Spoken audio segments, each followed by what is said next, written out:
मित्रों, तो कैसे हैं आप लोग। आशा करते हैं कि आप लोग अच्छे होंगे, स्वस्थ होंगे और मस्त होंगे।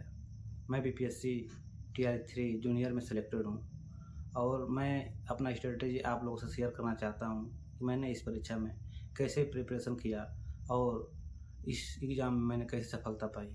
तो चलिए शुरू करते हैं। सबसे पहले मैं बीपीएससी टीआर 1 और टीआर 2 दे चुका हूँ और उसमें अपने गलतियों की वजह से मैं बाहर भी हो चुका हूँ। तो सब मिला जुला कर ये है कि जो मैंने गलतियाँ की, आप लोगों को गलतियाँ फिर न दोहराएं, इसी पे मैं बात करने आया हूँ। और मैंने किस तरह प्रिपरेशन किया इसके बारे में भी बात करूँगा। तो सबसे पहले बीपीएससी टीआर 1 में मैं फाइनल सेलेक्टेड था, बट बीएड होने की वजह से बाहर हो गया। और बीपीएससी टीआर 2 में मेरा 3 नंबर से मेरिट स्कोर में नाम आने से रुक गया। और मैंने जो गलतियां दोहराई उसमें सबसे बड़ी मेरी कमी थी कि मैं एनसीईआरटी का प्रिपरेशन नहीं किया था, क्योंकि इस एग्ज़ाम में बोला गया है कि एनसीईआरटी से ही अधिकतम क्वेश्चन आएंगे या बनेंगे। मैं उस एनसीईआरटी को थोड़ा भी नहीं देखा था, बस कंटेंट पर ध्यान दिया। इसी कारण मैं बीपीएससी टीआर 2 में पूर्णतः सेलेक्ट नहीं हो पाया था। तो प्लीज़ आप लोगों से मैं रिक्वेस्ट करना चाहता हूँ कि आप कोई भी एग्ज़ाम की प्रिपरेशन करें तो पहले एनसीईआरटी को नज़र में रख कर प्रिपरेशन करें। हालांकि ये एग्ज़ाम बीपीएससी टीआर ऐसा एग्ज़ाम है कि बिना एनसीईआरटी पढ़े किसी का सिलेक्टर नहीं हो सकता है। अगर सिलेक्शन लेना है तो एनसीईआरटी बिल्कुल पढ़ना पड़ेगा। एनसीईआरटी से मेरा माने तो 70% क्वेश्चन बनते हैं, 30% कंटेंट से बनते हैं। क्योंकि कंटेंट को भी नज़रअंदाज नहीं किया जा सकता है, कंटेंट भी पढ़ना बहुत ज़रूरी है।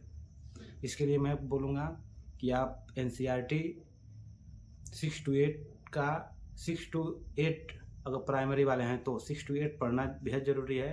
अगर जूनियर टीजीटी या पीजीटी हैं तो 6 to 12 पढ़ना बहुत ज़रूरी है। साथ में कंटेंट भी पढ़ना ज़रूरी है।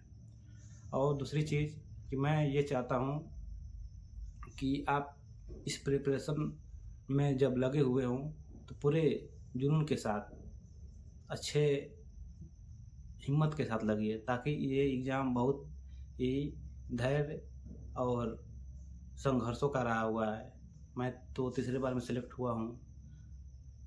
मैं इस एग्ज़ाम में एक चीज़ मैंने जाना कि जो सही दिशा और सही डायरेक्शन में पढ़ेगा वही सेलेक्ट होगा। ज़्यादा कुछ इसमें पढ़ने की ज़रूरत नहीं है। हल्का सा पढ़िए, सही डायरेक्शन में पढ़िए, थोड़ा ही पढ़िए, सही डायरेक्शन में पढ़िए। क्या पढ़ना है क्या छोड़ना है, इस एग्ज़ाम की बहुत बड़ी खासियत है। इस एग्ज़ाम में जो जान गया क्या पढ़ना है क्या छोड़ना है, वो निश्चित रूप से सफलता पा लेगा। दूसरी चीज़, मैं टीआर 3 में अपनी गलतियों को, टीआर 2 की अपेक्षा मैंने अपनी गलतियों को जाना और समझा। क्या मेरे में परेशानियाँ हैं, क्या मैंने कमियाँ की थी जो टीआर 2 में सेलेक्ट नहीं हो पाया था। तो मैंने एनसीईआरटी थोड़ा भी नहीं पढ़ा था, थोड़ा का ना के बराबर में मैंने नहीं पढ़ा था। इसलिए मैं टीआर 2 में मेरिट लिस्ट से बाहर रहा। टीआर 3 में फाइनल सिलेक्शन होने का कारण है मैंने एनसीईआरटी को ज़्यादा समय दिया। कंटेंट भी पढ़ा लेकिन उतना नहीं पढ़ा। कंटेंट भी पढ़ना आपको बहुत ज़रूरी है, लेकिन एनसीईआरटी के बाद एनसीईआरटी आप फॉलो करेंगे तो आपका कंसेप्चुअल मजबूत होगा, बेसिक मजबूत होगा, जो कि आपको कोई भी ऐसा प्रश्न हो जो कंसेप्ट से बना हो सब बना लेंगे। एनसीईआरटी पढ़ने का ही कारण रहा कि मेरा जियोग्राफी में 30 नंबर और पॉलिटी में 35 नंबर, क्योंकि जीएस में भी अच्छे खासे नंबर जो 27 या 28 बन रहे थे डिलीट क्वेश्चन लेकर। तो मैं आपसे यही निवेदन करूंगा कि आप एनसीईआरटी को फॉलो करें, पढ़ें और हिम्मत से पढ़ें। थोड़ा भी घबराए ना कि मेरा सिलेक्शन नहीं होगा। सिलेक्शन आपका ज़रूर होगा। आपने अगर मेहनत किया है तो ज़रूर सिलेक्शन होगा।